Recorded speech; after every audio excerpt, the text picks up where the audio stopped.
The Protectors of the Wood Adventure Series, episode number 218, An Important Meeting. Lluvia maneuvered the canoe along crowded docks to a separate, more spacious area owned by the college. They tied the boat to cleats in the wooden platform, and a young man in a college t-shirt gave them a hand up. Lluvia told him their business and departure time Sunday morning. He wanted student identification, and for a moment they were stuck, unsure what to do. Then they heard Abby's name called, and Sara came rushing up the dock.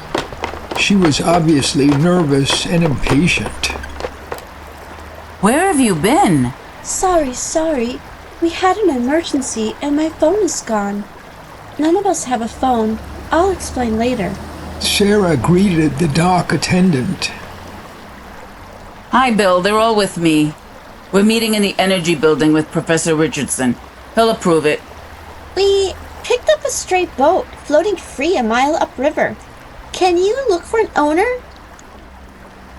In a moment, the three visitors and Sara were hurrying across the wide pathway onto the college campus.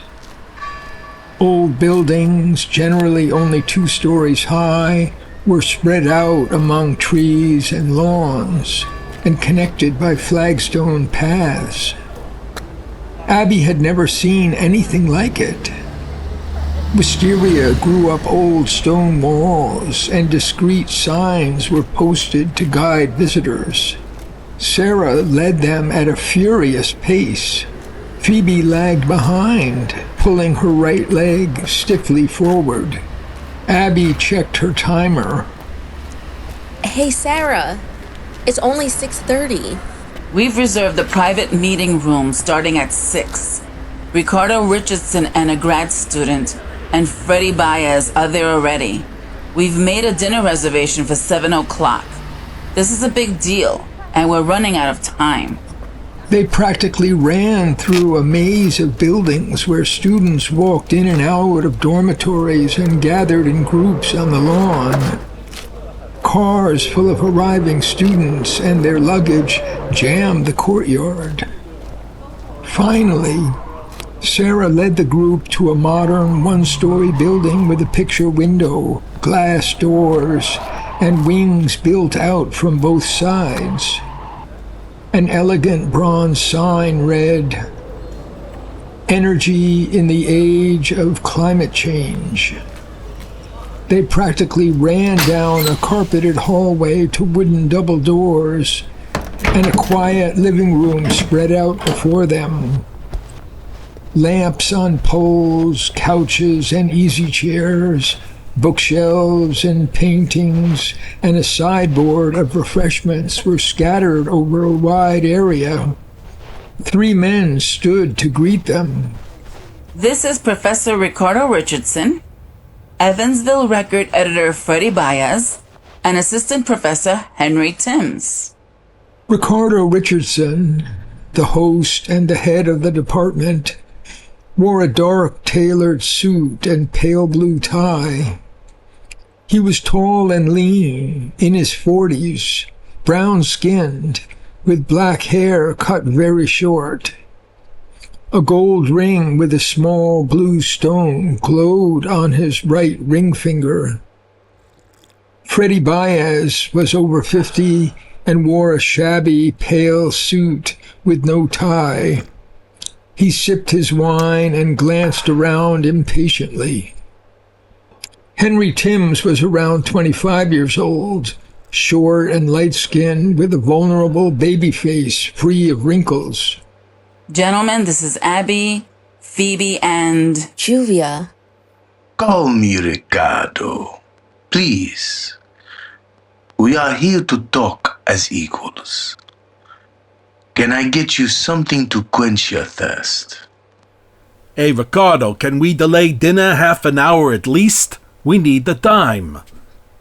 Child, see if they can give us until 7:30.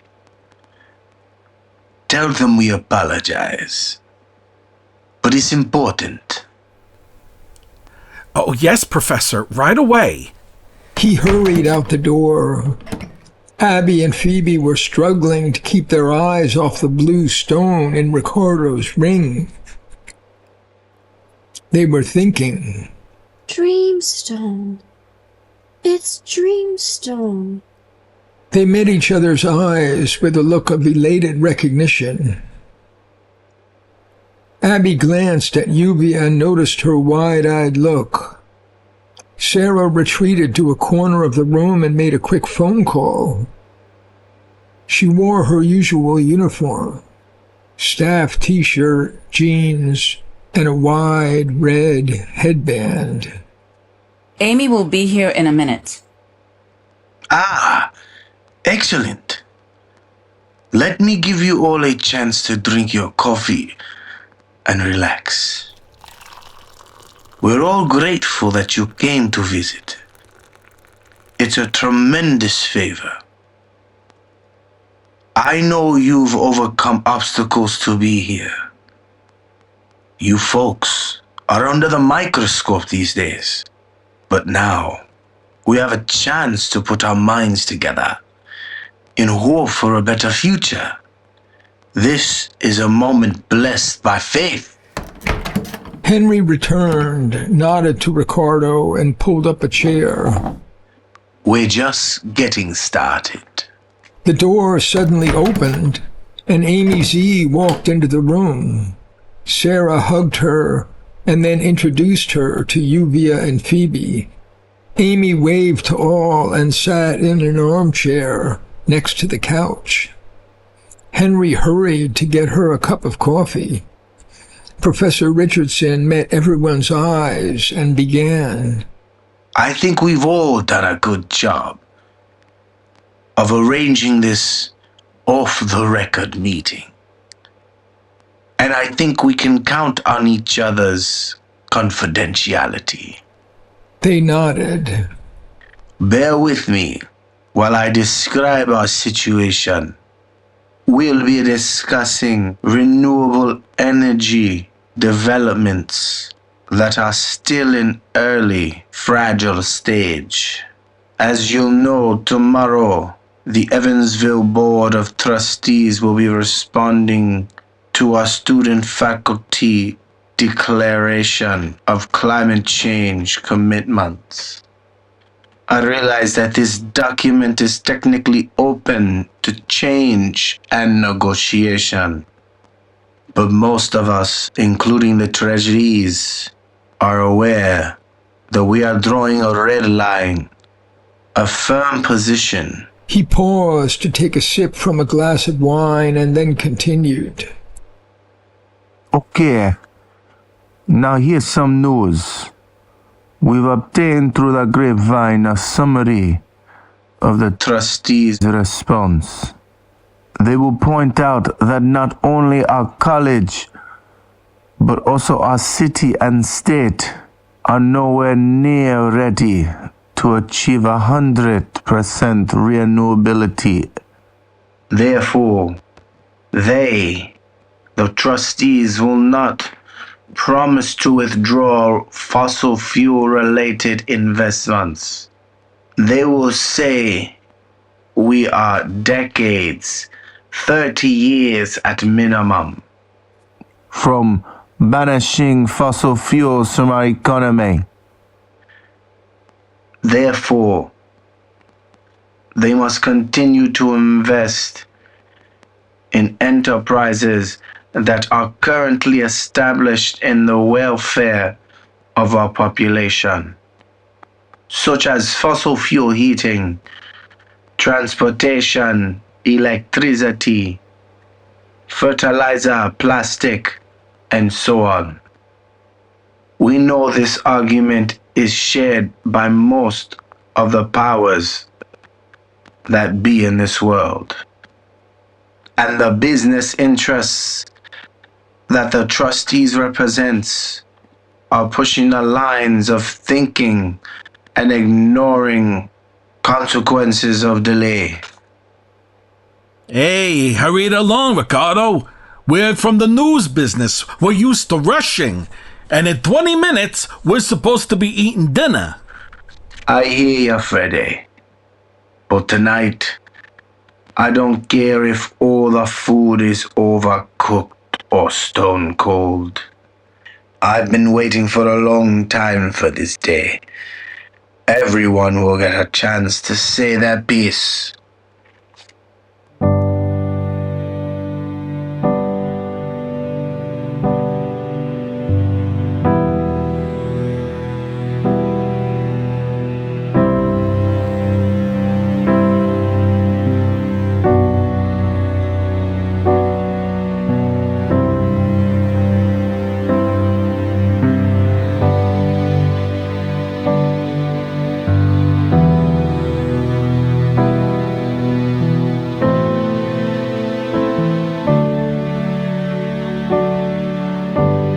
We've got the mountains and hills for company.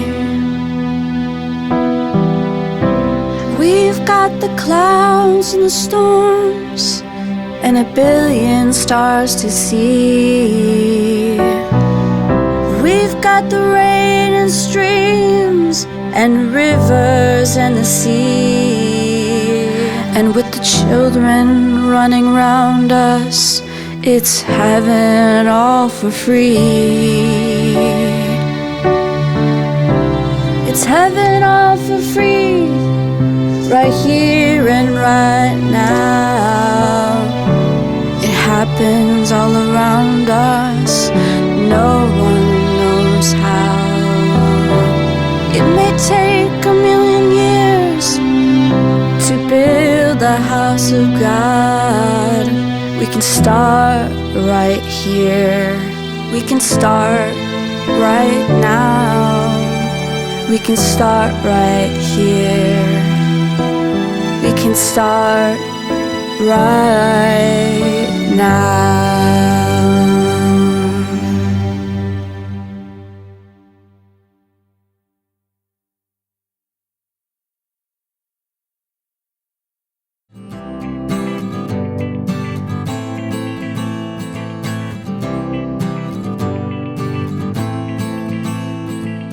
Trillions of living things are everywhere around. Our lives are all planted deep into the sacred ground. There's everything to love and everything to fear.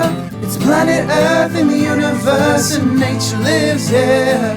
It's planet Earth in the universe and nature lives here.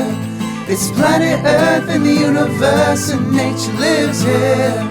It's planet Earth in the universe and nature lives here. And nature lives here.